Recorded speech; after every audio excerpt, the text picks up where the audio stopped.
प्रभु के नाम को महिमा मिले सुंदर अवसर के लिए। और हम धन्यवादी हैं कि आज के दिन यूथ ने इस मीटिंग को चलाया। ये यूथ संडे है और अच्छा लगा, बड़ी अच्छी आराधना उन्होंने लीड की, अच्छी गवाहियाँ और वचन से बोलने का कुछ प्रयास किया। हम शुक्रगुजार हैं। हर चर्च एक ट्रेनिंग प्लेस होनी चाहिए, एक प्रशिक्षण का स्थान होना चाहिए हर एक चर्च, यहाँ पर चेले तैयार किए जा सकें। और प्रभु का धन्यवाद हो, बेटी यानी के मन में प्रभु ने ये डाला कि इस तरह से एक संडे यूथ का किया जाए और इसमें यूथ मीटिंग को लीड करे। और हम शुक्रगुजार हैं और हम आनंदित हैं। हालेलुया। हमारा आनंद इसमें नहीं है कि कितने लोग हमारे साथ बैठकर मीटिंग कर रहे हैं, कितने लोग जो हैं वो इस वक्त उपस्थित हैं या नहीं। हमारा आनंद इसमें है कि हमारा स्वर्ग का परमेश्वर जो कि सबसे महत्वपूर्ण हस्ती है वो हमारे बीच में मौजूद है। हालेलुया। इसलिए हम प्रभु के शुक्रगुजार हैं। तो आइए आज के वचन की ओर चलेंगे। उत्पत्ति 1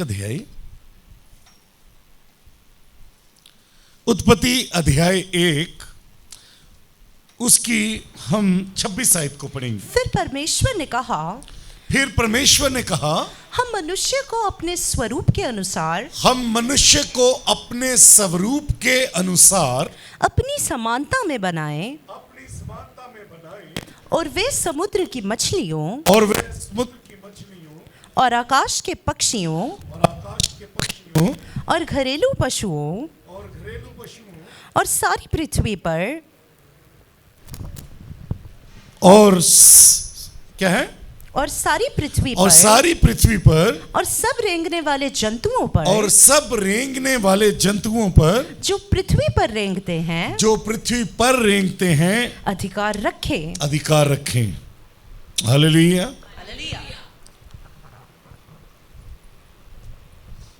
परमेश्वर मनुष्य को अपने स्वरूप और समानता में बनाने की इंटेंशन से प्रभु ने मनुष्य को बनाया कि मनुष्य परमेश्वर के स्वरूप में हो और उसकी समानता में हो। और ये जो स्वरूप समानता कुछ था, स्वरूप ऐसा कि जैसा परमेश्वर का स्वरूप है वैसा ही मनुष्य का स्वरूप हो। और वो जो स्वरूप मनुष्य का है वो जो परमेश्वर की समानता में आप देखेंगे तो 27 में क्या लिखा है, तब परमेश्वर ने मनुष्य को अपने स्वरूप के अनुसार उत्पन्न किया। अपने स्वरूप के अनुसार उत्पन्न किया, यानी जैसा परमेश्वर है वैसा ही स्वरूप मनुष्य का। अब इस बात को समझ पाना थोड़ा सा मुश्किल है हम मनुष्यों के लिए कि परमेश्वर आत्मा है तो आत्मा का स्वरूप क्या हो सकता है। लेकिन अगर हम बाइबल के अनुसार कुछ थोड़ा बहुत अगर सीखने की कोशिश करें तो संत पौलुस लिखते हैं हमारा ज्ञान अधूरा है, हमारी भविष्यवाणियां अधूरी हैं। और वो कहते हैं कि हम अभी धुंधला धुंधला देखते हैं। कैसा देखते हैं? किसी ने 50 साल 60 साल भी बाइबल पढ़ ली, 50-60 साल भी कोई प्रचार कर रहा है तो अभी भी क्या है? धुंधला ही है। लिखा है जब सर्व सिद्ध आएगा, जब वो मसीह यीशु आएगा तब सब कुछ साफ हो जाएगा, तब सब कुछ स्पष्ट हो जाएगा।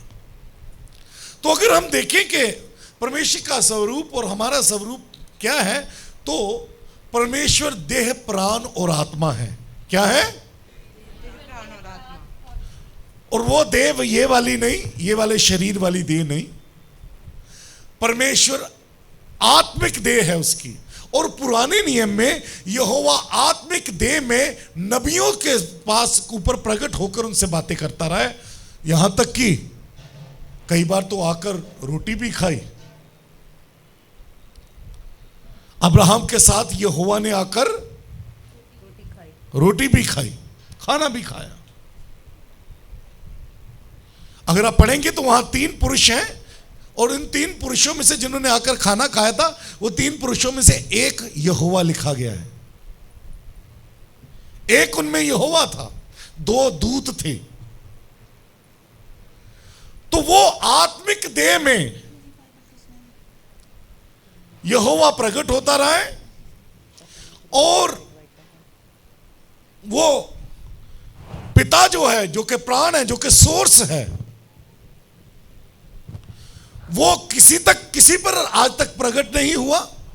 इसलिए बाइबल में हमें पढ़ने को मिलता है, यूहन्ना कहता है कि हमने उसे ध्यान से देखा, हमने उसे हाथ लगाया, हमने उसे छुआ, हमने उसे सुना। लेकिन फिर वो अपनी पहली पत्री में 2-3 अध्याय के बाद 4थे अध्याय में जाकर वो कहता है किसी ने परमेश्वर को नहीं देखा। तो देखा भी यही है और देखा भी नहीं है। तो देखा कौन सा है? उस आत्मिक देह में। बोलिए किसमें?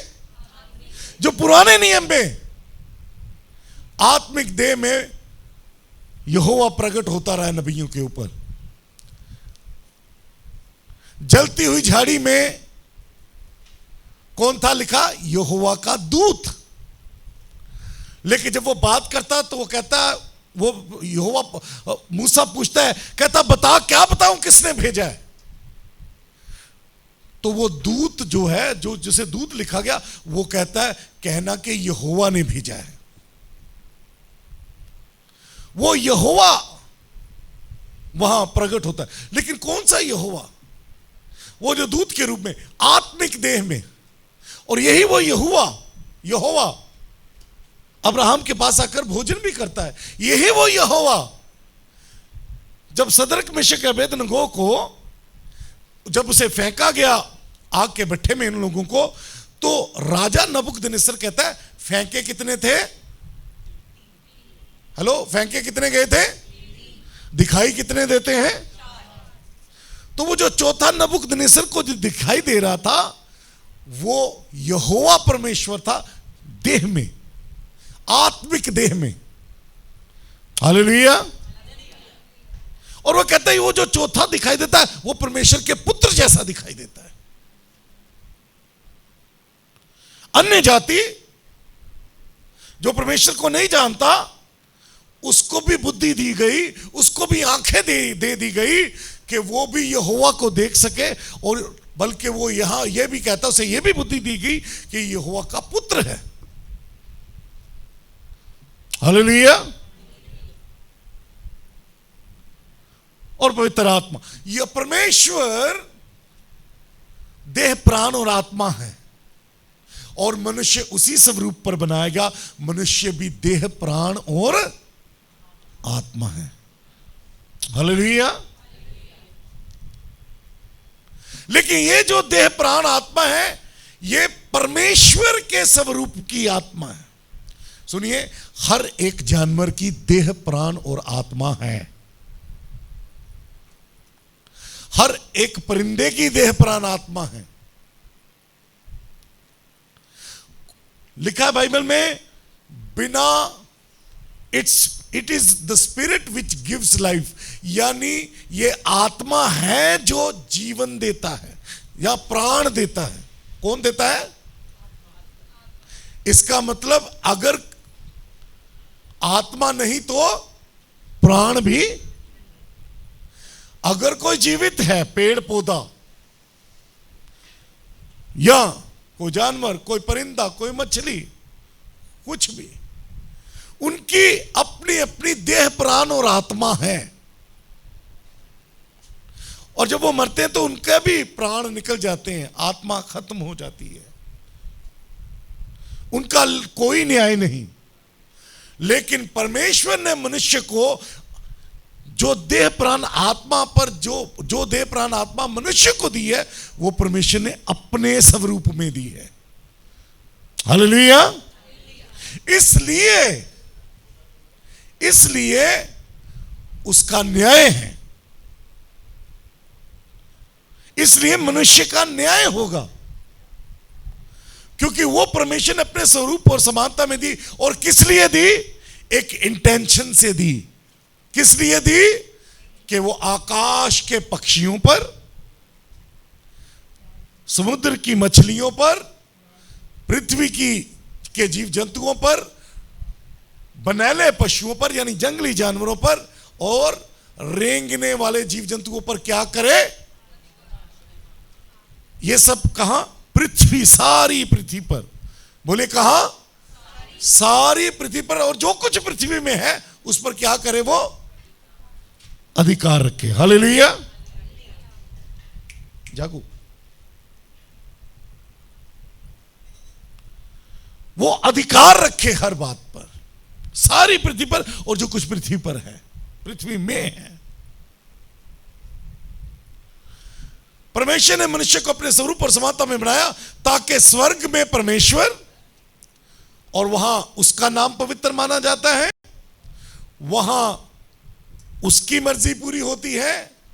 इसी तरह से परमेश्वर ने अपने स्वरूप पर मनुष्य को बनाया ताकि मनुष्य का अधिकार पृथ्वी पर हो। लेकिन किस तरह से हो? कि वो परमेश्वर की मर्जी को पृथ्वी पर पूरा करता हुआ नजर आए, वो उसके नाम को पवित्र मानता हुआ नजर आए। जैसा राज्य परमेश्वर का स्वर्ग में है, वैसा ही राज्य पृथ्वी पर भी उसका आए, लेकिन किसके द्वारा? मनुष्य के द्वारा। हालेलुया। ये बातें आपको समझ में कम आएंगी, इसलिए समझ में कम आएंगी क्योंकि हमारा ध्यान पूरी तरह से शारीरिक बातों पर, शारीरिक चंगाई, शारीरिक छुटकारे, शारीरिक विजय, हर एक बात शारीरिक। हमारी भक्ति भी शारीरिकता के लिए, शारीरिक वस्तुओं के लिए। लेकिन बाइबल हमें यह बताती है कि तू परमेश्वर की दी हुई वस्तुओं से नहीं, बल्कि पूरे मन से, पूरे प्राण से क्या कर? अपने यहोवा परमेश्वर से प्रेम कर। हालेलुया। सोए हुए, हालेलुया। जागे हुए, हालेलुया।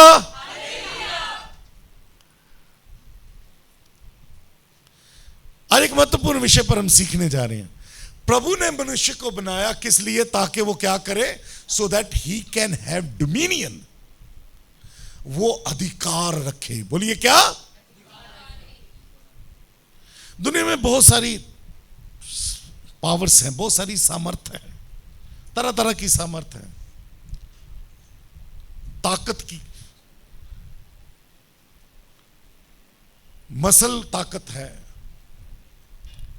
वेपन की पावर है, बोलने की पावर है। लेकिन याद रखें, इन सबसे एक और खतरनाक पावर है, जिसका नाम है मनी पावर। बोलिए क्या? धन की शक्ति। और ये सबसे ज्यादा, परमेश्वर के बाद अगर पृथ्वी पर कुछ है तो ये शक्ति सबसे ज्यादा बड़ी शक्ति है। कारण, क्योंकि इससे आप वेपन की शक्ति भी खरीद सकते हो, इसे आप बोलने वाले को चुप भी करा सकते हो, और जिसको कुछ भी नहीं आता उसको आप बुलवाना भी शुरू कर सकते हो। ये एक ऐसी सामर्थ है जिससे कोई मनुष्य इस पृथ्वी पर राज्य कर सकता है। टू हैव डोमिनियन, अधिकार। जो देश जितना ज्यादा अमीर है उस देश की दुनिया में उतनी ही ज्यादा चलती है।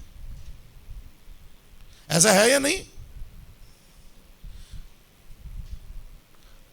अमेरिका अगर इकोनॉमी में बड़ा आगे है तो उसकी दुनिया में चलती है।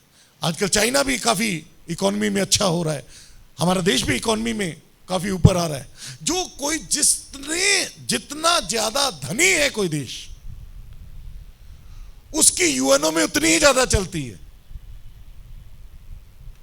यूएनओ जो कि सारे देशों का एक संगठन है पूरी दुनिया के, उसकी वहां उतना ही ज्यादा प्रभावशाली है, क्योंकि जितना ज्यादा धन है उतना ही ज्यादा उसके पास लड़ने के लिए हथियार भी हैं, उतनी ही मॉडर्न टेक्नोलॉजी भी उसके पास है, दुनिया के बेस्ट स्पीकर्स उसके पास है, दुनिया के बेस्ट साइंटिस्ट वहां जाना चाहते हैं।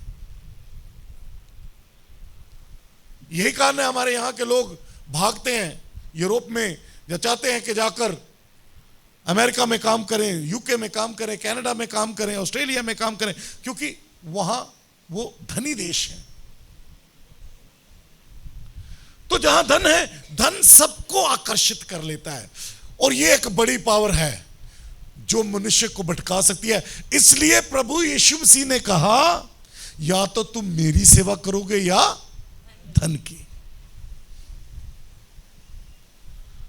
लेकिन हम देखते हैं कि धन के साथ ही तो अधिकार भी जुड़ा हुआ है। कोई व्यक्ति जितना धनी है उतना ही ज्यादा वो प्रभावशाली भी, उसके साधारण शब्दों को भी प्रभावशाली शब्द लोग मानेंगे कि बड़ी खास बात, बहुत गहरी बात कही। परमेश्वर चाहता है कि हम अधिकार रखें। बोलिए क्या? और मैंने कहा अधिकार धन के साथ आता है। ऐसा नहीं होता कोई अधिकारी हो और भिखारी जैसा जीवन हो, यानी उसके पास धन होता है तभी वो अधिकार रख सकता है। हालेलुया। और परमेश्वर ने हर मनुष्य को, बोलिए क्या, चाहे वो किसी भी धर्म का है, किसी भी जाति का है, किसी भी कुल का है, किसी भी देश का है, परमेश्वर ने ये नहीं कहा ईसाइयों को कि वो रखें अधिकार। क्या बोला? हर मनुष्य, हर नर, हर नारी किसके लिए बनाए गए? अधिकार रखने के लिए। हालेलुया। एक आयत को पढ़िए, प्रोवर्ब्स नीति वचन अध्याय 23 उसकी 4 आयत। मुझे पानी दे दीजिएगा प्लीज, मुंह गिलास पड़ा मेरा। नीति वचन 23 अध्याय उसकी 4 आयत जी। धनी होने के लिए परिश्रम ना करना, अपनी समझ का भरोसा छोड़ना। लिखा है धनी होने के लिए परिश्रम ना करना। बोलो बोलो क्या? धनी होने के लिए परिश्रम ना करना। धनी होने के लिए परिश्रम ना करना।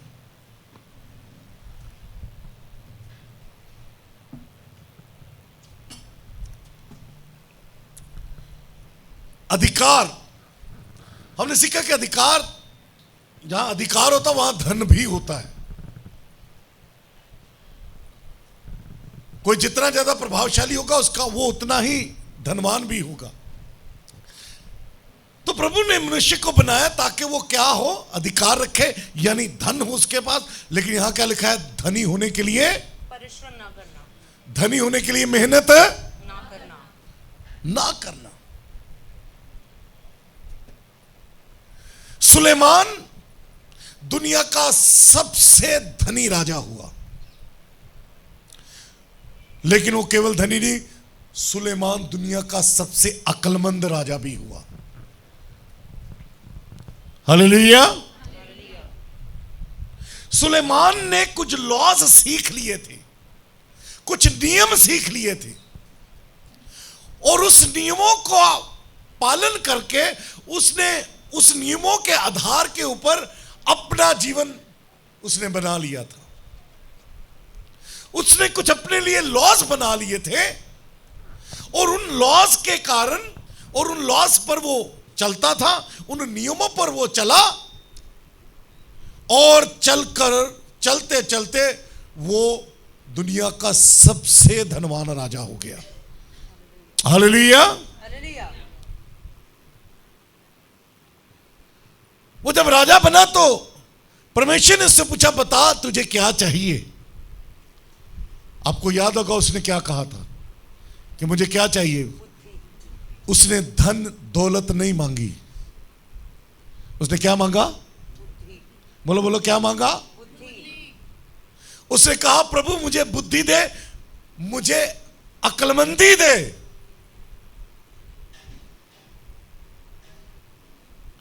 और अक्लमंदी ही जो थी, ये जो बुद्धि थी, यही सबसे बड़ी बात थी जो उसने मांग ली प्रभु से। उसने ये नहीं कहा कि प्रभु मुझे बड़ा धनवान बना दे, उसने ये नहीं कहा कि मुझे बड़ा पावरफुल बना दे, बड़ा ताकतवर बना दे, दुनिया में से सबसे ज्यादा अच्छे हथियार मेरे पास हो, आधुनिक लड़ने के तौर तरीके मेरे पास हो। उसने ये सब नहीं कहा। उसने कहा, प्रभु मुझे क्या दे? बुद्धि दे। हालेलुया। सुनिए, बुद्धि, परमेश्वर की जो बुद्धि है, परमेश्वर की जो समझ का आत्मा है,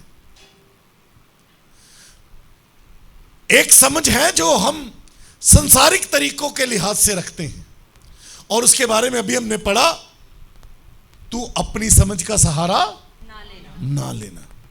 यह है संसारिक समझ। लेकिन एक है जो परमेश्वर की ओर से समझ दी जाती है, परमेश्वर की ओर से बुद्धिमानी दी जाती है, परमेश्वर की ओर से जो ज्ञान दिया जाता है। और यह सब पवित्र आत्मा के गुण हैं। पढ़िए, एक आयत पढ़िए जल्दी से, यशायाह 11 अध्याय उसकी 2 आयत को।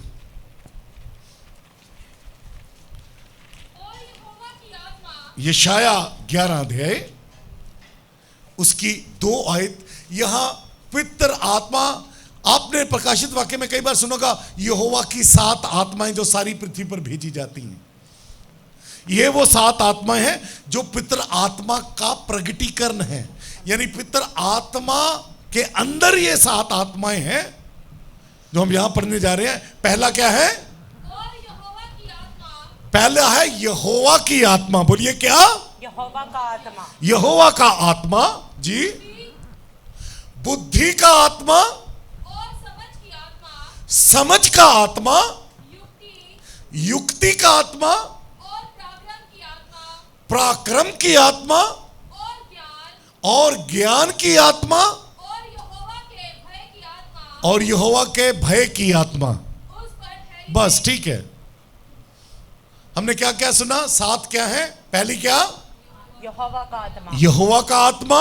दूसरा बुद्धि का आत्मा। बुद्धि का आत्मा। तीसरा समझ का आत्मा। समझ का आत्मा। चौथा युक्ति का आत्मा। युक्ति का आत्मा, काउंसलिंग का आत्मा। पांचवा पराक्रम का आत्मा। पराक्रम का आत्मा। छठा ज्ञान का आत्मा। ज्ञान का आत्मा। और 7th यहोवा के भय का आत्मा। यहोवा के भय का आत्मा। उसने यहोवा की बुद्धि को मांगा, यहोवा की अक्लमंदी को मांगा। और जब वो यहोवा का अक्लमंदी का आत्मा उसे दिया गया तो ज्ञान और उसके साथ समझ, ये सब भी उसे प्रदान कर दी गई। हालेलुया। और जब उसने उसे पाया, उसे समझ में आ गया, उसे एक बात समझ में आ गई कि धन कमाने के लिए मुझे मेहनत करने की जरूरत नहीं है, उसके लिए मुझे मेहनत करने की जरूरत नहीं है, बल्कि मुझे कहीं और मेहनत करने की जरूरत है।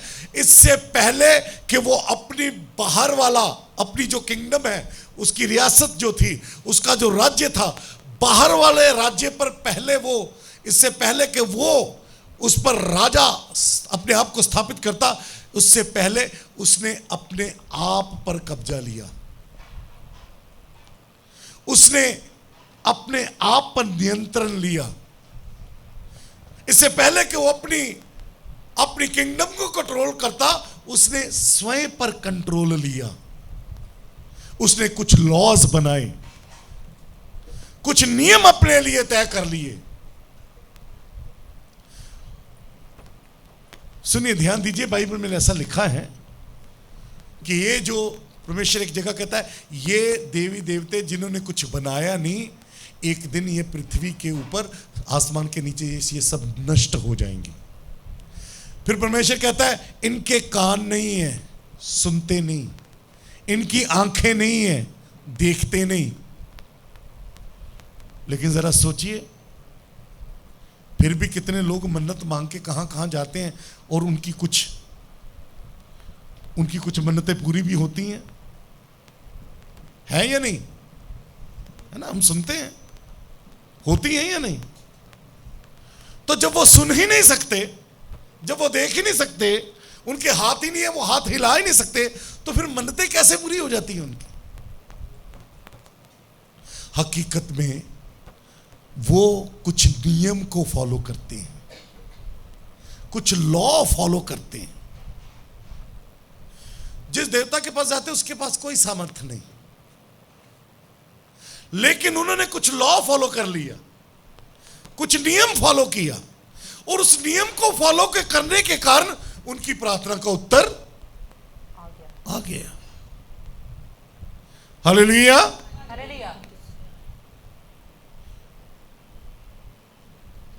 हम किसी दिन कोशिश करेंगे कि हम सीखें प्रभु यीशु मसीह ने कितने कितने लॉज हमें बताए कि हम वो लॉज फॉलो करें। जैसे एक लॉ तो बड़ा फेमस, अगर तुम प्रार्थना करते हो तो विश्वास कर लो के हो गया, तो तुम्हारे लिए, तो विश्वास कर लो, यानी क्या कर लो? यहां बैठा लो, पहले यहां पूरी तरह से आश्वस्त हो जाओ, यहां पर पूरी तरह से मान लो कि ये हो चुका है। तो अगर यहां बैठ जाएगा तो फिर यहां पृथ्वी पर भी वो हो जाएगा। हालेलुया।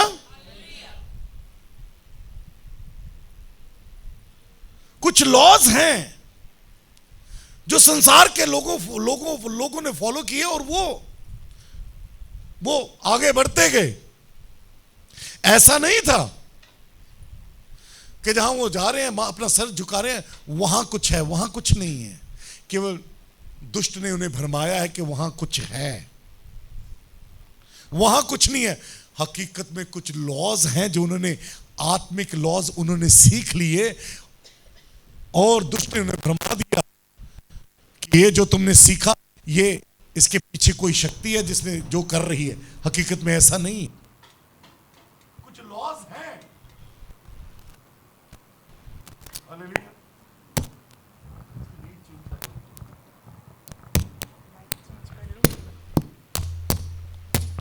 हालेलुया। ओके, चलिए ठीक है, मैं ध्यान रखूंगा कि हाथ ना लगे। Praise Lord.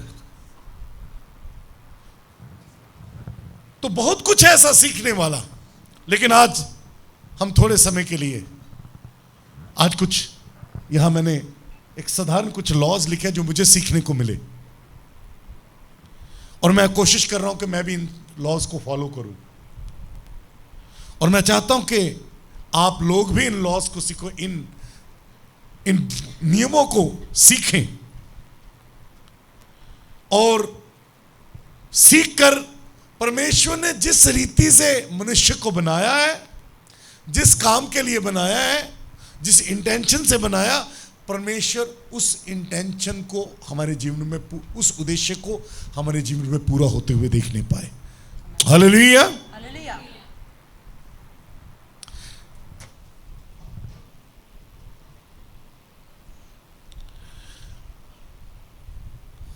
कोई भी व्यक्ति, याद रखिए, अगर कोई व्यक्ति नियम नहीं फॉलो करता, नियम नहीं बनाता अपने लिए, और फिर उस नियम को फॉलो नहीं करता, तो उस व्यक्ति का, वो व्यक्ति अपने जीवन में जो कुछ वो चाहता है कि उसे मिल जाए, जो कुछ वो चाहता है कि वो हो जाए, वो उसे कभी नहीं पा सकता।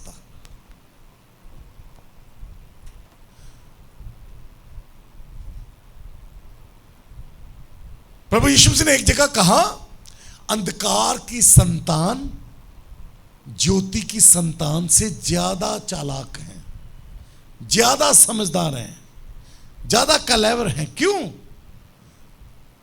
क्योंकि उन्होंने उन लॉज को बनाया और उन लॉज पर चलना शुरू किया, उन नियमों पर चलना शुरू किया, और उन नियमों पर चलने के कारण वो अधिकारी बन बैठे। हालेलुया। लेकिन लिखा है, मेरे ज्ञान के ना होने से मेरी प्रजा नाश हुई जा रही है। हालेलुया। और जो नियम हम बनाए उसे लिखना चाहिए। बोलिए, क्या करना चाहिए? लिखना चाहिए। अपने लिए जो नियम बनाए उन नियमों को लिखना चाहिए। और जब आप जो आपने लिख लिया उसे फिर आपको घोषणा भी करनी चाहिए। और जो आपने घोषणा कर दिया, अब उस घोषणा किए हुए के अनुसार चलना भी है। हालेलुया। बोलिए, क्या? लिखना,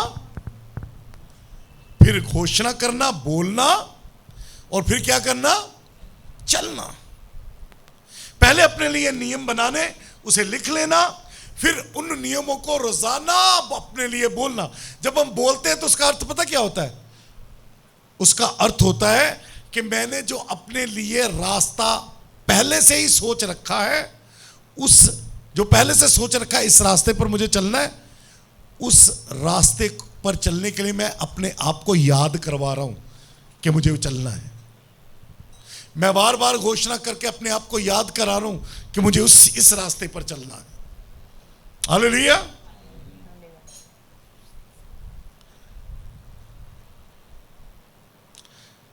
एक मनुष्य जो अपने लिए नियम बना लेता है, उसका जो मन होता है, उसका जो दिमाग होता है, वो एक गढ़ बन जाता है। एक व्यक्ति जो नियमों के अनुसार अपने जीवन को गुजारता है, उसका दिमाग एक गढ़ बन जाता है, और ऐसे व्यक्ति के सामने दुनिया झुकना शुरू हो जाती है। प्रभु यीशु मसीह ने क्या कहा? जाओ पृथ्वी के छोर तक, क्या करो? क्या बनाओ? चेले बनाओ। चेले बनाओ, यानी डिसाइपल्स बनाओ। डिसाइपल का अर्थ क्या हुआ? डिसिप्लिन सिखाओ। डिसिप्लिन को और ज्यादा तोड़े तो, ब्रेक डाउन करें तो क्या होगा? लॉज सिखाओ। डिसिप्लिन का मतलब क्या होता है? लॉ फॉलो करना, नियम फॉलो करना। तुम जाओ और उन्हें नियम फॉलो करना सिखाओ। चेले बनाओ यानी क्या? नियम फॉलो करना सिखाओ। हालेलुया। तो आइए इन लॉज के ऊपर जल्दी से हम थोड़ी देर के लिए हम मनन करेंगे। सबसे पहला क्या है? Law of rising. बोलिए, क्या? लॉ ऑफ राइजिंग, यानी उठने का लॉ, उठने का नियम। क्या है पहला? उठने का नियम। उठने का नियम। अब जरा सोचिए, कोई राजा हो, कोई राजा हो। सुनिए, आप अपने बनाए हुए दुनिया के राजा तब हो सकते हैं जब आप स्वयं पर अपने आप को राजा साबित कर लो। तो अगर आप अपने आप पर अपने को राजा नहीं बना पाए, तो जो आपके आसपास आपने दुनिया क्रिएट कर रखी है, जो दुनिया जो आपने आप आसपास दुनिया बना रखी है, कभी आप उन पर भी राज्य न करने पाओगे। लिखा है ना, if someone want to see the change in the world, he must change himself first. यानी अगर कोई परिवर्तन देखना चाहता है अपने आसपास, तो सबसे पहले क्या करे? अपने आप को परिवर्तित करे। यानी पहले अपने आप पर राजा अपने आप को बनाकर दिखाए, और फिर वो दुनिया को भी प्रभावित कर सकता है। सुनिए सुनिए सुनिए, ये जो अकल है, बाइबल में लिखा धन के लिए परिश्रम न कर। इसका अर्थ क्या है? धन के लिए तो परिश्रम नहीं करना, तो परिश्रम किस लिए करना है? ताकि मैं धन कैसे कमा सकूं, उसके लिए समझ मुझे दे प्रभु। उसका लॉ मुझे सिखा प्रभु, कि मैं, सुनिए, एक मिस्त्री होता है, वो 700-800 रुपए की दिहाड़ी भी लेता है। मैं जब ठेकेदारी करता था तो हमारे पास परमानेंट मिस्त्री होते थे, उस वक्त 500-600 रुपया दिहाड़ी होती थी मिस्त्री की मार्केट में। हम लोग 300 रुपये में मिस्त्री से काम करवा लेते थे, क्योंकि हमारा मिस्त्री 300 रुपये जैसा ही होता था। हम उनसे बड़ी बड़ी बिल्डिंग का भी काम करवा लेते थे, लेकिन वो दिहाड़ी वही 300 वाली।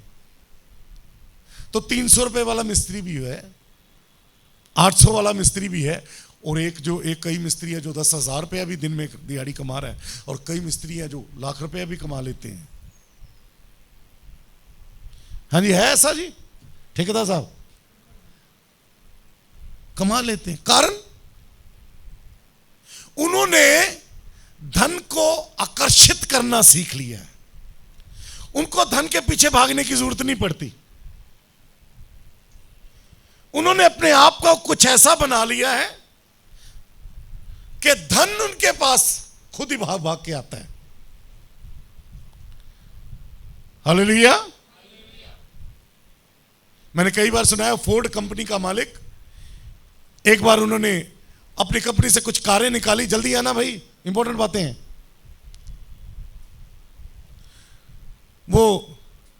उसने अपनी कंपनी से कार निकाली और उस कार में कुछ परेशानी आ गई और सारी कारों को वापस बुला लिया गया।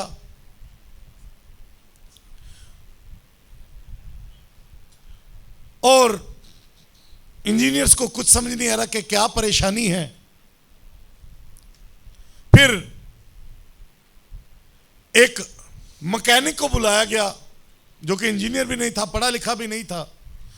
उसको बुलाया गया, पता लगा कि उसको बुलाओ, वो ये कर सकता है। वो आया, उसने काफ़ी समय लगाया उसको स्टडी करने में कि क्या प्रॉब्लम हो सकती है, ये इंजन चलता क्यों नहीं, आवाज़ क्यों नहीं आती। और उसने कुछ वहाँ पर चौक से, स्केल से कुछ लाइनें बनाई, और फिर उसने एक जगह पर 3 बार हथौड़ा मारा और एक स्क्रू टाइट किया, एक नट टाइट किया, और वो इंजन चलना शुरू हो गया, ठीक तरह से चलना शुरू हो गया। ये करके मैनेजर ने कहा कि बताइए आपकी फीस कितनी है। तो उस जमाने में उसने कहा जी $1,000। और जब वो फोर्ड कंपनी के मालिक के पास वो चेक गया कि उसके नाम का चेक जो है वो $1,000 का निकालना पड़ेगा, और उसे बताया गया कि यही काम किया था उसने, बस काफ़ी समय लगा उसका ये ढूंढने में, वो देखने में। उसने देखा, कुछ लाइनें बनाई और फिर 3 बार हथौड़ा मारा। तो फोर्ड कंपनी के मालिक ने उसे बुलाया, कहता भाई तुझे लगता नहीं कि 3 बार हथौड़ा मारने की कीमत $1,000 फीस इसकी? कहता नहीं जी। कहता ये जो मैं आपसे फीस ले रहा हूं, हथौड़ा मारने की फीस नहीं है, हथौड़ा मारने की फीस केवल $5 है। 3 बार हथौड़ा मारने की फीस कितनी है? कहता $995 मैं ले रहा हूं कि हथौड़ा मारना कहां है। हथौड़ा मारने की कीमत केवल $5, लेकिन हथौड़ा मारना किस जगह पर है? कहता $995 उस बात के हैं। लॉस सीख जाएं, अपने जीवन को नियमों पर आधारित कर दें। और जो व्यक्ति अपने जीवन को नियमों पर आधारित कर लेगा, उसे भागने की जरूरत नहीं है। वो धन को आकर्षित करना शुरू हो जाता है। हालेलुया। इसलिए बाइबल में लिखा है, धन के लिए मेहनत ना कर। तुझे परिश्रम करना है तो अपने आप पर परिश्रम कर कि तू नियमों में रहना सीख सके, तो अपने लिए जो नियम बनाए उन नियमों को पूरा कर सके। उन नियमों पर चल सके, उन लॉस पर तू चल सके, उस पर परिश्रम कर। हालेलुया। सबसे पहला लॉ ऑफ राइजिंग, उठने का नियम। बोलिए क्या? अब जरा सोचिएगा। अभी एक किसी ने आयत पढ़ी थी बड़ी अच्छी, आलसी के बारे में था कुछ। क्या था बेटा वो? नहीं ये नहीं थी, कुछ और थी। हे आलसी, चींटियों के पास जा और सीख उनसे। क्या सीखना है? कि वो धूप काल में बटोरती। धूप काल में किसमें? पढ़िए वो आयत क्या थी, जल्दी पढ़िए प्लीज। हे आलसी, माइक में। हे आलसी, चींटियों के पास जा। आलसी व्यक्ति नियमों को फॉलो नहीं करता, नियम को फॉलो नहीं करता। आलसी व्यक्ति, वो आलसी इसलिए होता क्योंकि वो नियम फॉलो नहीं कर रहा होता। क्योंकि कोई व्यक्ति पंक्चुअल तब होगा जो वो नियम को फॉलो कर रहा होगा। कोई व्यक्ति किसी भी जगह उसे पहुंचना है, उस जगह पर टाइम पर पहुंचेगा। किसी को काम को करना है, टाइम पर पहुंचेगा, तब कर पाएगा जब वो नियम फॉलो कर रहा होगा। लेकिन आलसी से नहीं हो पाता, कारण वो नियम, उसने अपने जीवन में कोई नियम बनाया ही नहीं। जी प्लीज। हे आलसी, चींटियों के पास जा। उनके काम पर ध्यान दे और बुद्धिमान हो। उनके काम से सीख और बुद्धिमान हो। जी आगे। उनके ना तो कोई न्यायी होता है, उनके अंदर कोई इंसाफ करने वाला नहीं होता, कोई जज नहीं होता, कोई बताने वाला तुमने ये करना है, तुम नहीं किया चलो तुम्हें हम निकाल देंगे अपने कुंबे से बाहर, अपने परिवार से बाहर निकाल दे, ऐसा कोई नहीं होता। जी। ना प्रधान और ना प्रभुता करने वाला, ना कोई उनका प्रभुता करने वाला होता है। जी। तो भी वे अपना आहार, अपना भोजन धूपकाल में, जब धूपें लगी होती हैं तब वो क्या करते हैं? संचय करती हैं, वो एकत्र कर लेती हैं। और कटनी के समय अपनी भोजन वस्तु बटोरती हैं। हालेलुया। उन्हें पता है कि धूप काल जब चल रहा है, जब धूपों का सीजन चल रहा है, तब भोजन इकट्ठा किया जा सकता है, तब वो रेस्ट नहीं करती। और फिर बारिशों के समय पर उन्हें पता कि भोजन मिलने के चांसेस कम है, इसलिए तब वो नहीं निकलती। वो धूप काल में भोजन, और जब कटनी का समय होता है उन्हें पता कि अब वो सीजन कौन सा चल रहा है, वो नियम के लिहाज से चलते हैं और बटोर पाती हैं। मान लीजिए कोई राजा होने के लिए, अगर कोई राजा है तो जरा सोचिए फिर वो, उसे सुबह उठना कितने बजे चाहिए?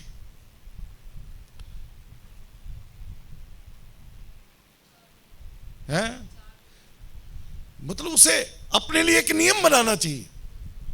अब ये डिपेंड करता है कि वो सोता कितने बजे है, और सोने के लिहाज से उसे अपने लिए एक नियम भी बनाना चाहिए। और उसे नियम बनाना चाहिए कि मैं कब उठूंगा, कितने बजे उठूंगा, किस समय पर मैं उठूंगा। और सुनिए,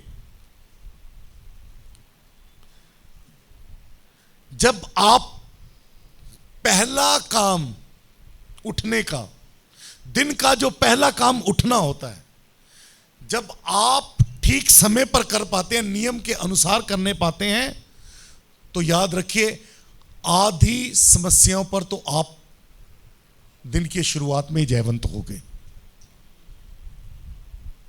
किसी बुद्धिजीवी व्यक्ति ने कहा है, well begun is half one. यानी कोई भी किसी भी बात की शुरुआत अगर अच्छी हो जाए तो समझ लो कि आधा तो तुम जीत ही गए। कोई क्रिकेट का मैच, फुटबॉल का मैच, अगर किसी टीम का शुरुआत अच्छी हो गई, ओपनर अच्छे आ गए क्रिकेट में, तो समझ लो ओपनिंग अच्छी हो गई तो बाकी सारी टीम को भी बल मिल जाता है, अब वो अच्छा स्कोर खड़ा कर पाते हैं।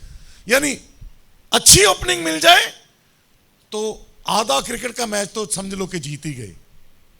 हालेलुया। इसलिए सबसे पहला जो दिन का नियम है, उठने का नियम, ये बहुत इंपॉर्टेंट है। और उठना है, और उठने के बाद में क्या क्या जरूरी काम है जो करने हैं। प्रभु का दास भजनकार ऐसा लिखता है, तड़के मैं तैनू ढूंढा या रब मेरे खुदाया। हालेलुया। यानी सुबह उठ के, अब्राहम के बारे में लिखा है, जब प्रभु ने उसे कहा कि अपने बेटे को कुर्बान कर, लिखा वो तड़के उठा, वो सुबह सुबह उठा। सबसे पहला काम उसने यही किया, उठा ताकि परमेश्वर के काम को पूरा कर सके। बेटे को लिया, गदा लिया, लकड़ियां ली, छुरी ली, 2 सेवकों को साथ लिया और मोरिया देश की ओर निकल पड़ा।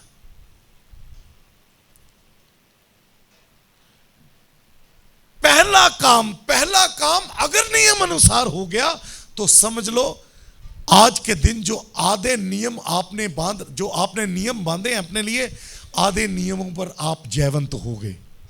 हालेलुया। संसार उसके सामने झुकता है जो अपनी सुबह को नियंत्रण में ले आता है, जो अपने उठने को नियंत्रण में ले आता है, जो शुरुआत में ही जयवंत हो जाता है। संसार उसके सामने झुकना शुरू हो जाता है। हालेलुया। दूसरा, लॉ ऑफ डायरेक्शन, यानी दिशा का नियम। बोलिए क्या? जब आप उठते हैं तो उठने के साथ ही उस दिन के एक छोटी डायरी रखना शुरू करें और उस दिन के काम लिख लें कि आज ये काम मुझे अपने दिन में करने हैं। उसे लिख लें कि ये काम आज मैं अपने दिन में करूंगा। और लिखने के बाद फिर इससे पहले कि सूर्य आपके गालों को छुए, लिखने के बाद अब उसे बोलिए और सामर्थ्य के साथ बोलिए, आज मैं ये काम कर लूंगा। कई सालों से ये काम नहीं हुआ, लेकिन आज ही प्रभु यीशु नासरी के नाम में मैं ये काम करने पाऊंगा। बड़ी देर से मेरा ये काम अटका हुआ है, आज मैं उस दफ्तर में जाऊंगा तो प्रभु यीशु नासरी के नाम में मेरा ये काम वहां हो जाएगा। मेरा पासपोर्ट पिछले कई महीनों से अटका हुआ है, आज जब मैं जाऊंगा पासपोर्ट ऑफिस में तो यीशु नासरी के नाम में मैं घोषणा करता हूं कि मेरा पासपोर्ट रिलीज हो जाएगा, मुझे मिल जाएगा। मैंने कई जगह इंटरव्यूज दिए, मुझे नौकरी नहीं मिली। आज जब जिस जगह मैं इंटरव्यू देने के जा रहा हूं, मैं घोषणा करता हूं, उसे लिखिए और फिर घोषणा करिए कि मैं आज जाऊंगा और प्रभु यीशु नासरी के नाम में ये मेरा काम हो जाएगा, मैं इंटरव्यू में पास हो जाऊंगा, मुझे नौकरी मिल जाएगी। अपने कामों को लिखें, फिर घोषणा करें। मैंने कहा घोषणा करने का अर्थ होता है आप अपने आप को रिमाइंड करते हैं कि आप अपने आप को याद कराते हैं कि मैंने जो अपने लिए निर्धारित किया है वो मैं अभी करने जा रहा हूं, ठीक समय पर करने जा रहा हूं। हालेलुया। फिर तीसरा है काम का नियम, लॉ ऑफ वर्क, यानी अपने लिए डिसाइड कर लें कि ये काम है, कितने काम हैं जो मुझे आज करने हैं,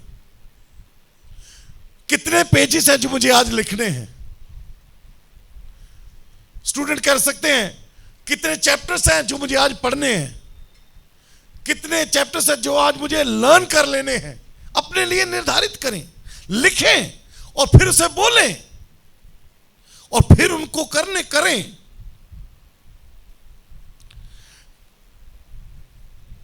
और ये करने के बाद ये देखें कि कितने काम जो हैं वो नहीं हो सकते, उनको भी देखें, कोशिश करें। पहला क्या है? उठने का नियम, यानी अपने लिए नियम बनाना कि मुझे उठना कब है। एक स्टूडेंट को 8 बजे अगर पहुंचना है तो उसे नियम बनाना है कि मुझे पहले फैमिली प्रेयर में भी बैठना है। कितने परिवार हैं जो सुबह उठकर फैमिली प्रेयर करते हैं? जो दिन की शुरुआत, कोई परिवार है जो दिन की शुरुआत पारिवारिक प्रार्थना से करता है? हाँ जी, हाँ जी, हाथ उठा के कोई बताए। आप दोनों एक ही परिवार के हो।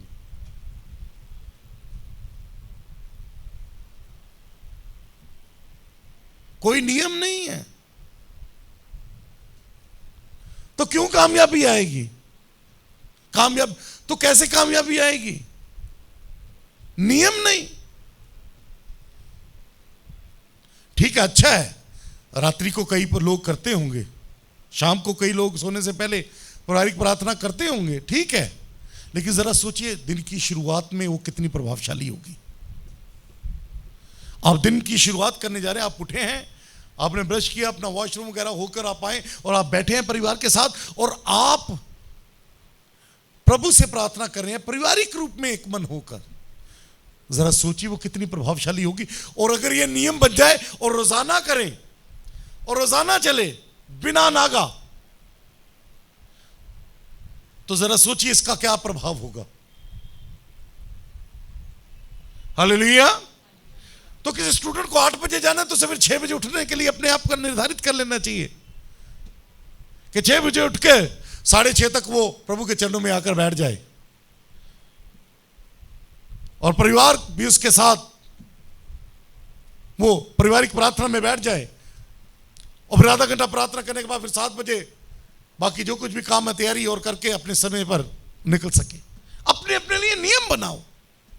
मैं आपको बताना चाहता हूं, अगर आप नियम बनाना शुरू करोगे और उसको फॉलो करोगे तो आप देखोगे आप प्रभु ने क्या कहा? तुम मेरे धर्म और मेरे राज्य की बाकी चीजें, हालेलुया, यानी तुम नियमों की खोज करो। धर्म और राज्य की खोज करना क्या है? राज्य की खोज करना क्या है? यानी उसके लॉज जानना, उसके कानून जानना, उसके नियम जानना। तुम मेरे नियमों की खोज करो तो बाकी आपको तरक्की के पीछे भागने की जरूरत नहीं पड़ेगी। आप लॉज फॉलो करेंगे, तरक्की आपके पीछे भागना शुरू हो जाएगी। आपको धन के पीछे भागने की जरूरत नहीं पड़ेगी। मैं अक्सर कहता हूं, आप अपने आप को, आप इस बात पर ध्यान दें, अपने हुनर पर ध्यान दें, अपने हुनर को पॉलिश करें, अपने हुनर को इतना पॉलिश कर लें कि उसकी चमक दुनिया तक पहुंचे। दुनिया आपके पीछे भागेगी। आपको नौकरियों के लिए पीछे नहीं जाना पड़ेगा, दुनिया आपके पीछे पैसे ले लेकर आपके पीछे आएगी कि हमारे लिए ये कर दो। हालेलुया। अपने लिए नियम बनाओ, उठने का नियम, फिर उसके बाद दिशा का नियम, यानी आज क्या क्या करना है वो बोलकर, लिखकर और फिर बोलकर निर्धारित कर लें कि मुझे क्या करना है, और फिर वो सब कामों में जुट जाएं जो जो आपने लिखा हुआ। कहीं अगर 12 बजे का काम है तो 12 बजे तो हो, कहीं एक जगह 1 बजे पहुंचना तो 1 बजे पहुंचकर वहां वो काम हो जाए। यानी उन कामों पर समय पर करने की कोशिश में जुट जाएं। और इस दौरान एक और नियम अपने साथ बांधना है और वो नियम है लॉ ऑफ थॉट। बोलिए क्या? यानी विचार का नियम। बहुत सारे ऐसे विचार आएंगे कि ये नहीं हो सकता, आज नहीं होगा, ये हो ही नहीं सकता। जो आपने घोषणा कर दी, जो आपने लिख लिया, घोषणा कर दी और आप करने के लिए निकल पड़े, विचार आएंगे कि ये काम नहीं बन सकता।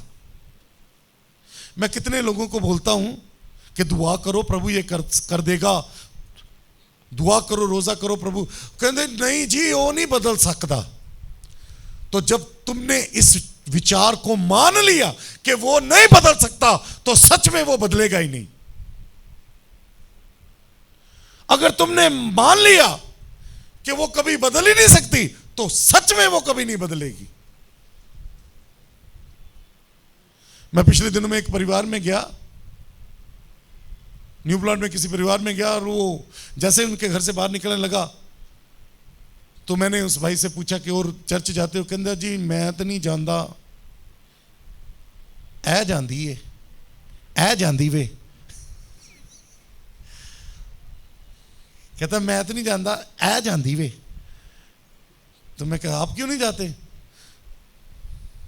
कहता नहीं ये मेरे से लड़ती बहुत ज्यादा है, बड़ा झगड़ा करती है मेरे से, इसलिए मैं इसके साथ जाता ही नहीं हूं। तानू नहीं पता पादरी साहब, मैं उसको समझा रहा था कि भाई ये कर लो, इकट्ठे जाया करो, चर्च में जाया करो, फैमिली प्रेयर किया करो, तुम्हारे हालात परिवर्तित होंगे।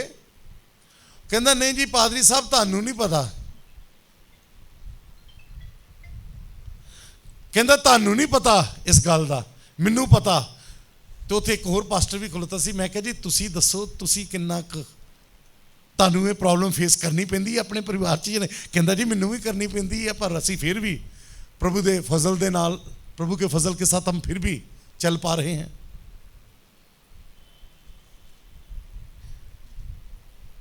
हालेलुया। जब हम अपने मुंह से अंगीकार करते हैं, जिस बात का हम बार बार अंगीकार करते हैं ये हो नहीं सकता, वाकई में वो नहीं होगा। आप जब किसी बात का अंगीकार करते हैं, जब आप बोलते हैं बार बार उस बात को बोलते हैं, आप नहीं जानते आपके जो सेल्स हैं ना बॉडी के, उन सेल्स की मेमोरी में वो बातें रिकॉर्ड होती जा रही हैं। नियम भाई ठीक है, फोन इस्तेमाल करो, लेकिन नियम बना लो कि दिन में कितने घंटे करना है और उतने घंटे करो। फोन कभी आपका नुकसान नहीं करेगा। कंप्यूटर पे गेम खेलनी है, अपने लिए निर्धारित कर लो कितने घंटे खेलनी है, इतने मिनट खेलनी है, निर्धारित करो और नियम को अपने ऊपर बड़ी सख्ती से लागू कर दो कि इसके बाद नहीं मैं खेलूंगा। आपका नुकसान नहीं होगा। ये जो नियम तोड़ते हैं, इसके कारण चाहे हम कितने भी अभिषिक्त हों, चाहे कितनी भी विषवाणियां हो रखी हों, चाहे हम कितने भी ज्यादा दुआ प्रार्थना कर रहे हो, उसका उतना असर नहीं आने पाएगा जीवन में। कारण क्योंकि नियम फॉलो नहीं कर रहे।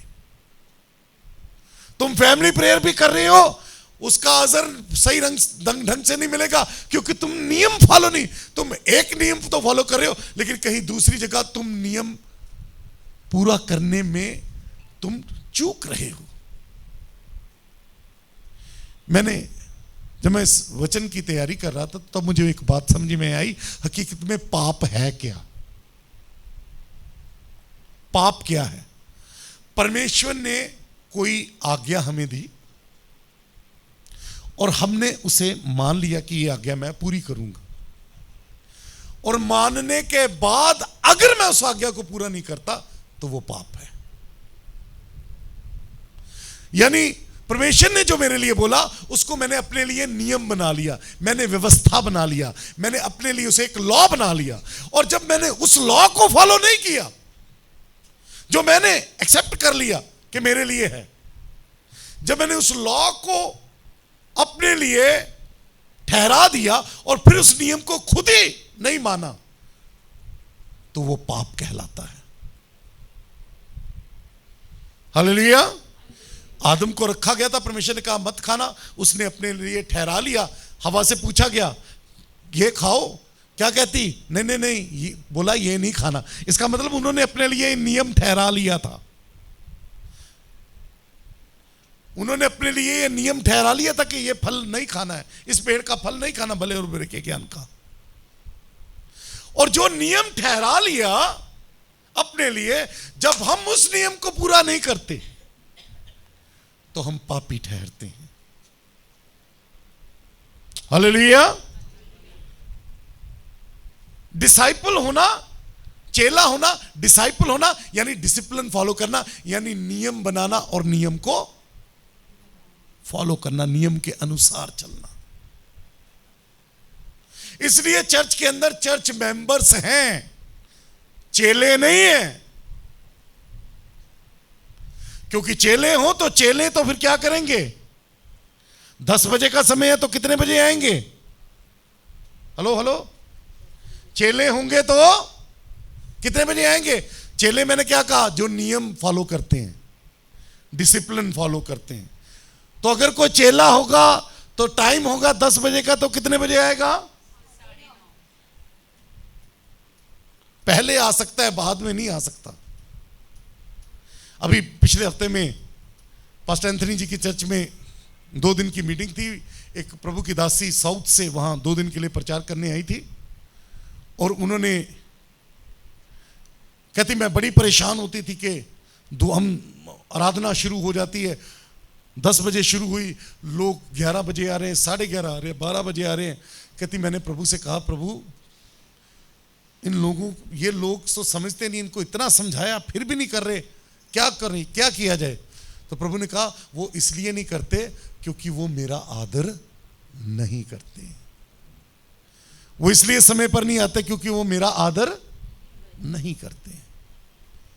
बच्चे माँ बाप की आज्ञाकारी जब वो कहते हैं कि ये काम करो और वो उस समय पर वो काम नहीं करते, तो क्या वो माँ बाप का आदर नहीं कर रहे होते हैं? तो उसने कहा, तो मैंने कहा फिर ऐसे जो आदर नहीं करते इनके लिए, इनको सिखाने के लिए उसने क्या किया? कहती हमने फिर क्या किया, हमने ये तय कर दिया कि 10 बजे तक जो आ गया सो आ गया, उसके बाद हम चर्च के दरवाजे कर देते हैं बंद, चाहे 2 लोग ही आए हों, हम 2 लोगों को लेकर ही मीटिंग चलाते हैं, और कहते कि आने की जरूरत नहीं, अपने घर में चले जाओ। और कहते धीरे धीरे करते करते लोग जो हैं वो समय पर आना शुरू हो गए। खैर हम ये फार्मूला यहां तो नहीं अपनाने वाले, लेकिन सीखने वाली बात है कि तुम चर्च मेंबर हो या डिसाइपल हो या चेले हो, क्योंकि चेले होते तो फिर नियम फॉलो करने वाले होते। हालेलुया। आप देखेंगे हर जगह नियम है, आप नियम फॉलो करेंगे। लोग पत्थर से भी मांगते हैं, उनको मिल जाता है, कारण पत्थर में कुछ नहीं होता। उसी पत्थर पर गाय भैंस, पहले वो गोल होता है, गाय भैंस उसी के ऊपर छुच्छू पोटी सब कुछ हो रही होती है, पत्थर में कुछ नहीं होता है। लेकिन वो अपने लिए कुछ नियम बना लेते हैं कि रोजाना आकर पत्थर पर सुबह दूध से नहलाना है, ऐसे इसके ऊपर आकर फूल चढ़ाने हैं। वो जो नियम है, वो नियम अट्रैक्ट करता है उन चीजों को जिनको वो प्रार्थना में मांग रहे होते हैं। हालेलुया। पत्थर के अंदर कुछ नहीं होता, नियम के अंदर होता है, नियम फॉलो करने में। हालेलुया। इसलिए प्रभु ने कहा ये जो व्यवस्था तेरे को दी गई, दिन रात तू इसी पर मनन करना, इसी पर अपना ध्यान लगाए रखना।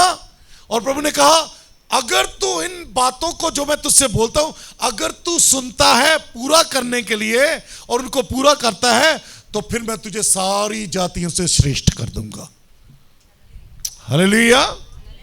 यानी नियम समझिएगा। अनुग्रह अनुग्रह अनुग्रह अनुग्रह का मतलब यह नहीं है कि हमने नियम फॉलो नहीं करना। अनुग्रह का अर्थ यह है कि हम जो नियम फॉलो करते हैं, चाहे हम उसमें चूक भी जाते हैं, लेकिन परमेश्वर अपने अनुग्रह से, अनुग्रह के कारण हमें फिर भी वो हमारी प्रार्थना को सुनता, उसका उत्तर देता रहता है। हालेलुया। तो नेगेटिव विचार को ना आने दे, गलत विचार को ना आने दे। गलत लोगों से आपको हो सकता है आपको संगति छोड़नी पड़े। अगर आप जीवन में आगे कुछ बनना चाहते हैं, अगर आप चाहते हैं कि आप जीवन में एक्सेल करें, तरक्की करें, तो आपको आलसी लोगों की संगति छोड़नी पड़ेगी। हालेलुया। क्या करना पड़ेगा? आलसी लोगों की, आलसी मैंने कहा आलसी वो होता है जो नियम नहीं फॉलो करता, वो नियम बनाता है ना फॉलो करता है। उसका जब दिल आता है तो तब वो कुछ करता है, जब दिल नहीं करता तो नहीं करता, पड़ा रहता है। जी, नियम का विचार सुनिए। अगर विचार हमारे अंदर भय पैदा करता है ना, तो विचार को भूखा मार दो। आप जब किसी विचार पर मनन करते हैं ना बार बार बार बार, तो हकीकत में आप विचार को खाना खिला रहे होते हैं। जब रात को किसी को गलत स्वप्न आए, ऐसा कोई मृत्यु का, नुकसान का कोई स्वप्न आ जाए, तो हम क्या कहते हैं? उसी वक्त उठकर क्या करो? बोलो, यीशु नासरी के नाम में मैं इसे रद्द करता हूं, कैंसल करता हूं।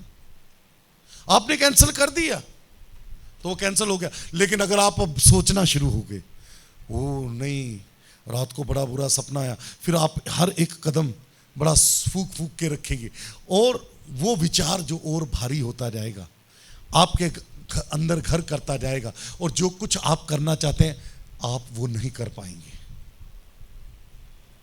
हालेलुया। अगर कंफ्यूजन आती है तो सवाल पूछो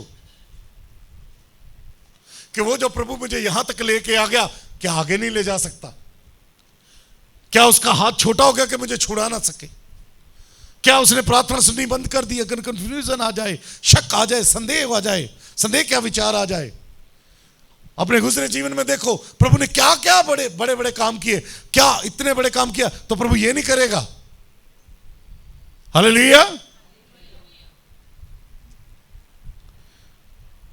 अगर जो आपका उद्देश्य है, अगर वो विचार आपके उद्देश्य में रोड़ा बन रहा है, रुकावट बन रहा है, तो अपने विचार को बदल दें, उस विचार को रद्द कर दें, उसे निकाल फेंकें। विचार का नियम। पांचवा, लॉ ऑफ रिफ्लेक्शन। बोलिए क्या? रिफ्लेक्शन का मतलब, आपने जो सुबह अपने लिए लिखा, फिर आपने बोला, फिर आपने किया, अब शाम को बैठकर सोचें, मनन करें कि कौन कौन सा काम जैसा मैंने बोला था या जैसा मैंने सोचा था वैसे मैं कर पाया, जिस समय पर मैंने सोचा था करूं, क्या मैं कर पाया? रात को उसे एनालाइज करें। क्या लिखा है बाइबल में कि तू अपने बिस्तर पर जाने से पहले माफी मांग ले, सूर्य अस्त होने से पहले क्या कर? पहला है पाप ना कर, क्रोध ना कर, फिर दूसरा क्रोध हो जाए तो पाप ना कर, और अगर पाप हो जाए तो क्या कर? क्षमा मांग ले। कब? सूर्य ढलने से पहले। यानी तू सोने से पहले एनालाइज कर कि कहीं कोई नियम जो मैंने अपने लिए तय किए थे वो कहीं टूटे तो नहीं, और अगर टूट गए तो प्रभु से माफी मांग, और प्रभु का कहे कि प्रभु मैं कल को दोबारा जब उठूं तो वो नियम जो है, उस नियम के अनुसार अपने कामों को कर सकूं, जो मैं अपने लिए निर्धारित करूं। प्रभु मुझे सामर्थ्य दे कि मैं, और सामर्थ्य की बात बताऊं, हेलो, सामर्थ्य की बात बताऊं, हमें परमेश्वर से सामर्थ्य के मांगने के लिए प्रार्थना करने की जरूरत नहीं है कि परमेश्वर मुझे सामर्थ्य दे, इसके लिए जरूरत नहीं है। क्यों? यह प्रार्थना करने की जरूरत नहीं। क्यों? क्योंकि पितर आत्मा हमारे अंदर है। तो हमने पितर आत्मा के जो 7 प्रगटीकरण अभी पढ़े थे, उनमें से एक प्रगटीकरण यह भी था। क्या था? सामर्थ्य, पराक्रम की आत्मा, द स्पिरिट ऑफ पावर, सामर्थ्य की आत्मा। तो सामर्थ्य की आत्मा हमारे अंदर है। जब पितर आत्मा हमारे अंदर है तो बुद्धि की आत्मा हमारे अंदर है, समझ का आत्मा, ज्ञान का आत्मा, यहोवा का आत्मा, यहोवा का भय का आत्मा, युक्ति का आत्मा, पराक्रम का आत्मा कहां है? हमारे अंदर है। अब प्रार्थना यह करनी है कि प्रभु मैं इसका इस्तेमाल करना सीख सकूं, मुझे नियम सिखा कि मैं नियमबद्ध इस सामर्थ्य का इस्तेमाल कर सकूं। मुझे वो नियम सिखा, मुझे वो लॉ सिखा, जिस लॉ के तहत जो मेरे अंदर है, जो मेरी आत्मा में है, उसे मैं इस शारीरिक जगत में, इस पृथ्वी पर भी लेके आऊं, क्योंकि अंदर तो अधिकार है, लेकिन वो अधिकार जो है वो इस पृथ्वी पर हमने लागू भी करना है। हालेलुया। तो सोचें उसके बारे में कि मैंने जो निर्धारित किया था क्या वैसे कर पाया है, नहीं। मैं कहां अपने नियम से थोड़ा हट गया, कहां मैं अपने नियम में बना रहा। और फिर उसे लिखें और अपनी गलतियों से सीखें, और फिर अगले दिन को वैसे ही फिर से जागें और अपने दिन को वैसे शुरू करें। याद रखिए, नियम हमें सामर्थी बनाता है। बोलिए क्या? नियम सामर्थी बनाता है। जब हम नियम पर चलते हैं, अनुशासन हमें सामर्थी बनाता है। किसी व्यक्ति के जीवन में अगर किसी ने अनुशासन बना लिया, तो जब आप उसके पास जाएंगे तो आपको अगर पता है, मतलब आपसे कोई आकर बोले, मान लीजिए जैसे फॉर एग्जाम्पल, जो मेरे दिमाग में अभी छोटी सी एग्जाम्पल आ रही है, मान लीजिए जैसे मुझे ले लीजिए, मैंने अपने लिए नियम बना लिया कि मैं निकाह के लिए, पैसे के लिए निकाह नहीं करूंगा, मैं वचन सुनाऊंगा, और फिर अगर कोई सुन लेगा, अगर कोई देना चाहता है कुछ दे दे तो ठीक है, नहीं भी देगा तो आमीन। मैंने अपने लिए नियम बना लिया कि मैं अगर निकाह करूंगा तो इस रीति से करूंगा, पूरे नियमों के अनुसार, गवर्नमेंट के लॉ भी उसमें पूरे हों और स्पिरिचुअल लॉ भी पूरे हों, फिर मैं करूंगा। अगर मैंने ऐसा बना लिया कि मैं कभी गैर जाति का निकाह नहीं पढ़ूंगा, अब ये नियम मैंने जब बना लिया, तो कोई व्यक्ति अगर मुझसे ये पूछने आए और किसी दूसरे को पता हो कि मेरा ये नियम है, तो कहेगा नहीं, वो फलाने के पास मत जाना, वो नहीं करेगा, वो बंदा बड़ा असूली है। समझे नहीं? नियम आपको सामर्थी बना देता है। जो व्यक्ति नियम के अनुसार चलता है, परमेश्वर के बनाए हुए नियमों के अनुसार, जो अपने आप ऊपर नियमों को लागू करता है, उसके अनुसार अपने जीवन को ढालता है, ऐसा व्यक्ति को कोई रिश्वत नहीं दे सकता। ऐसे व्यक्ति को से कोई गलत काम नहीं करवा सकता, गलत काम करने के लिए मजबूर नहीं कर सकता, हालात उसे परिवर्तित नहीं कर सकते। प्रभु यीशु मसीह नियम को मानने वाले मनुष्य थे, हालांकि वो परमेश्वर थे, लेकिन वो मनुष्य जाति में आए और वो नियमों को मानने वाले थे। इस कारण जब वो क्रूस पर थे, हालात बदल गए, लेकिन उनकी स्टेटमेंट नहीं बदली। असूल वही था, पापियों को नाश नहीं करूंगा, बल्कि कहते हैं हे पिता तू इन्हें क्या कर, क्षमा कर, ये नहीं जानते क्या करते हैं। हालेलुया। असूल पर चलने वाला व्यक्ति, नियम पर चलने वाला व्यक्ति सामर्थी होता है। और आखिरी बात जो सीखने वाली है हमारे लिए, वो ये है, फियर गॉड एंड ओबे हिज कमांडमेंट। ये वो लॉ है, ये वो असूल है, ये वो नियम है जो सारे नियमों पर, सारे असूलों पर हावी है। ऐसा कह लीजिए राजा है ये असूल। अगर ये नहीं और आप ये सब कुछ कर रहे हैं, अगर ये वाला छठा रूल नहीं है, परमेश्वर का भय आपके जीवन में नहीं है, परमेश्वर के हुक्मों की आज्ञाकारी आपके जीवन में नहीं है, और आप ये सब कर रहे हैं, तो आपने जो बनाया एक दिन आप उसे खो देंगे। आपने जो कमाया आप उसे खो देंगे। जो किंगडम आपने तैयार की, एक दिन वो किंगडम खत्म हो जाएगी। हालेलुया। जो काम आपने शुरू किया, आपके मरने के बाद भी वो काम बना रहे, उसके लिए एक नियम बाइबल में दिया गया। दो तो तुम्हें सुनिए, बाइबल के अंदर एक विधवा औरत के बारे में लिखा है। ये जो विधवा औरत थी, इसके जीवन में इसके पास केवल 2 ही दमड़ियां थी, 2 ही कॉइन थे, 2 ही सिक्के थे। और इसने 2 सिक्के जो इसके पास थे वो सब इसने डाल दिया। और प्रभु ने कहा इसने सबसे ज्यादा दिया। और केवल यह नहीं कहा, प्रभु ने क्या कहा, जो इसने किया, जब तक सुसमाचार प्रचार होता रहेगा इसको भी याद किया जाएगा। यानी जो उसने काम किया, जो उसने बना लिया, वो आज तक बना हुआ है। हालेलुया। तो नियम क्या इसमें से सीखने को मिलता है? हमारा ध्यान इस पर होता है कि हमने प्रभु को दिया तो हमें इतनी कटनी मिल जाएगी। नहीं नहीं नहीं, हमारा ध्यान इस पर होना चाहिए कि नियम कैसे फॉलो किया।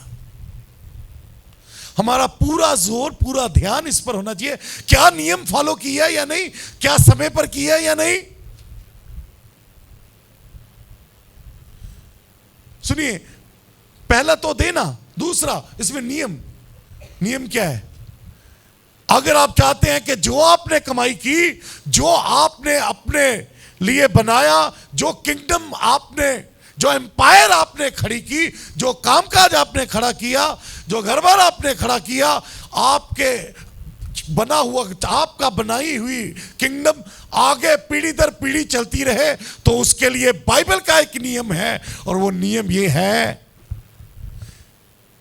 कि जितना आपकी जो गिविंग है, आपके रख लेने से ज्यादा होनी चाहिए। हेलो,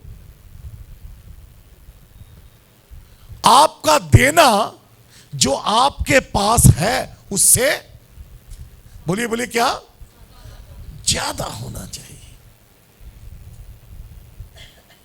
उस औरत ने अपने पास कुछ इनका जो था दे दिया, यानी उसका देना उसके रख लेने से ज्यादा था। इसलिए प्रभु ने कहा इसने सबसे ज्यादा दिया। हालेलुया। बड़े अफसोस की बात है हमारी कलीसिया में, पिछले दिनों में यूथ कैंप किया गया और यूथ कैंप में बच्चों को कुछ कहा गया था कि अपना अपना शेयर देना। तकरीबन 12 से 15 हजार के बीच में उसका खर्चा हुआ। कितना? 15-16 स्टूडेंट थे और अगर वो देते अपना हिस्सा तो 3200 रुपया चर्च को आता, लेकिन उसमें से केवल शायद 600 रुपया, कितना आया था जी? 600 रुपया सिर्फ। सुनिए, ध्यान दीजिएगा, यह नियम है। धनी होने के लिए परिश्रम न कर, बल्कि नियम में बने रहने के लिए परिश्रम कर। हालेलुया। आपकी गिविंग अगर आपके रख लेने से, आपका देना जो आपने रख लिया उससे ज्यादा है, इसका अर्थ यह नहीं कि आप सारा यतीमों को, विधवाओं को, या चर्च को, या कलीसियाओं को दान कर दो सारा। मैं ये नहीं कहता। मेरा कहने का अर्थ है कि आपने जीवन भर में जो आपके पास आपका एसेट है, आपका घर बार, गाड़ी, जो कुछ भी आपके पास है, जो आपके पास लगातार बना रहता है, अपने गुजरे जीवन में उस पर उसको देखें कि आपका देना आपके पास जो है उससे ज्यादा है या कम है। जो आपके पास लगातार रहता है,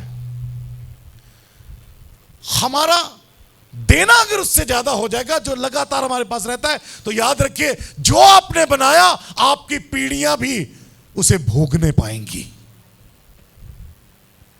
हालेलुया।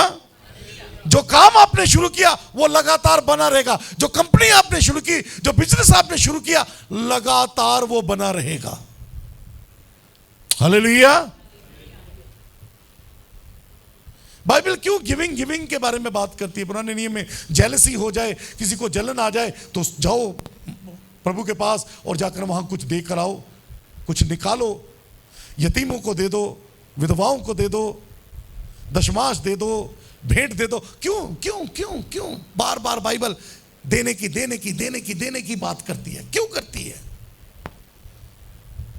ताकि मनुष्य का उसके रख लेने से उसका देना ज्यादा हो जाए। हालेलुया।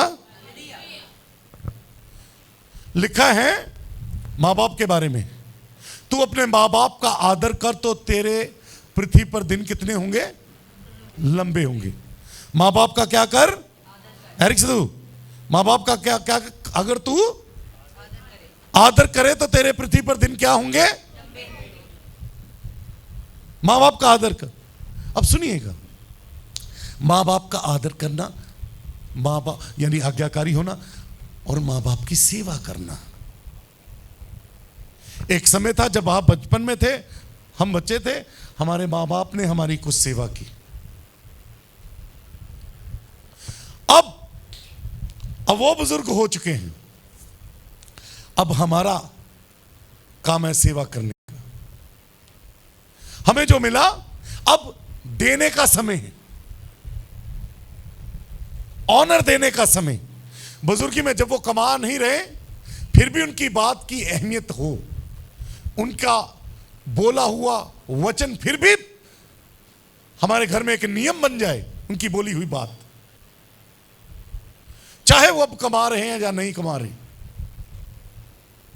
उनका ऑनर हो।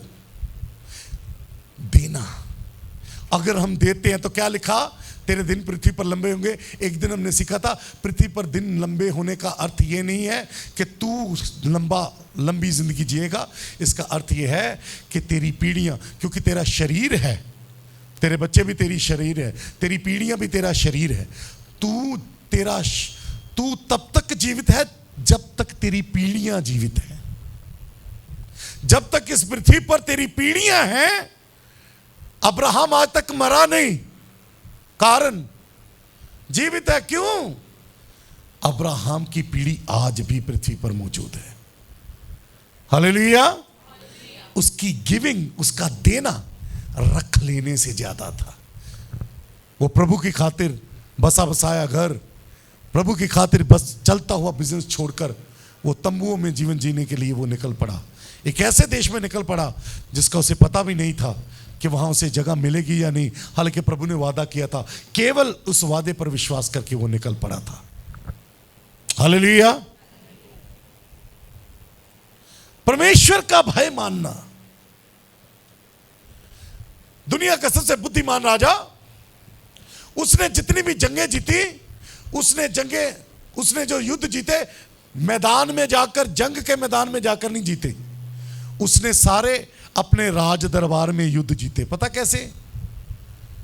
सुलेमान ने अपने जीवन में एक भी युद्ध नहीं लड़ा। वो वहां अपने राज दरबार में बैठकर, मंत्रियों के साथ बैठकर वो वहां सलाह कर लेता था। कोई दुश्मन देश का राजा अगर हमला करने आता भी था तो वह राजमंत्रियों के साथ बैठकर ही सलाह कर लेता था, फिर कुछ ऐसी अक्लमंदी की बात निकालता था कि युद्ध नहीं होता था और वो राजा भी जो हमला करने आया वो भी वापस चला जाता था। हालेलुया। धन के पीछे ना भागे। प्रभु ने आपको अधिकारी होने के लिए चुना है और अधिकार के साथ धन आता है, लेकिन अधिकारी होने के लिए आपको नियम सीखने पड़ेंगे। आप धन को, पावर को आकर्षित करने वाले बन जाएं। जब आप नियमों पर चलते हैं, आप आकर्षण का केंद्र बन जाते हैं। फिर धन, पावर, सब कुछ, अधिकार, लोग आपकी ओर खींचे चले आते हैं। हालेलुया। यह प्रभु के, पूरी तरह से प्रभु के हाथ में है कि वो किसको कितना ऊंचा करता है या कितना नीचा करता है, कितना बड़ा करता है या कहां तक लेके जाता है, यह सब प्रभु के हाथ में है। लेकिन मैं आपको बताना चाहता हूं, आज भी कितने, बल्कि कलीसिया में कितने विश्वासी हैं, प्रभु ने जहां तक उन्हें जाने के लिए चुना है वहां तक होने के लिए वो चेले नहीं बन रहे, यानी डिसिप्लिन नहीं फॉलो कर रहे, यानी नियम के अनुसार नहीं चल रहे, असूल के अनुसार नहीं चल रहे। इस कारण जहां तक प्रभु ने लेके जाना चाहता वो वहां नहीं पहुंच रहे। हालेलुया। इसलिए अपने लिए असूल बनाएं, परमेश्वर के राज्य से, परमेश्वर के वचन से सीखें, उसकी आज्ञाओं को माने और अपने लिए निर्धारित करें। बाइबल में लिखा है, दानियल नबी के बारे में लिखा है, वो अपनी रीति के अनुसार दिन में 3 बार परमेश्वर के सम्मुख प्रार्थना करने के लिए जाता था। अपनी रीति, यानी उसने अपने लिए एक डिसिप्लिन बना लिया था। इसी तरह अपने अपने लिए नियम बनाए। हम सबका कामकाज अलग है, हम सबकी चुनौतियां अलग है, चैलेंजेस अलग अलग हैं, हम सबका जीवन अलग है। अपने अपने लिए नियम बनाएं। और मैं कहता हूं, अगर आप नियम बनाएंगे, उठने का नियम फॉलो करेंगे, फिर आप लिखने का और उसे बोलने का और फिर उसे करने का और फिर गलत विचारों को अपने अंदर ना आने का नियम बनाएंगे।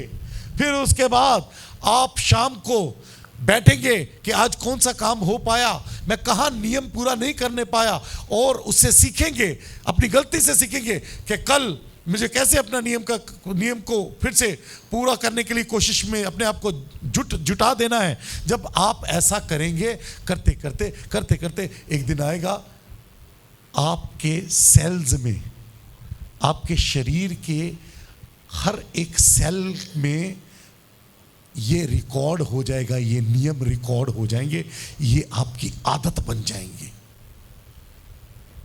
और बुद्धिजीवी कैसे कहते हैं कि कोई भी नियम जो आप लगातार 90 दिन करते हैं, 90 दिन जब उसे आप फॉलो करते हैं किसी नियमों को, तो वो आपकी आदत बनने शुरू हो जाते हैं, वो आदत में शामिल हो जाते हैं। और जो आपकी आदत में हो गया, सुनिएगा,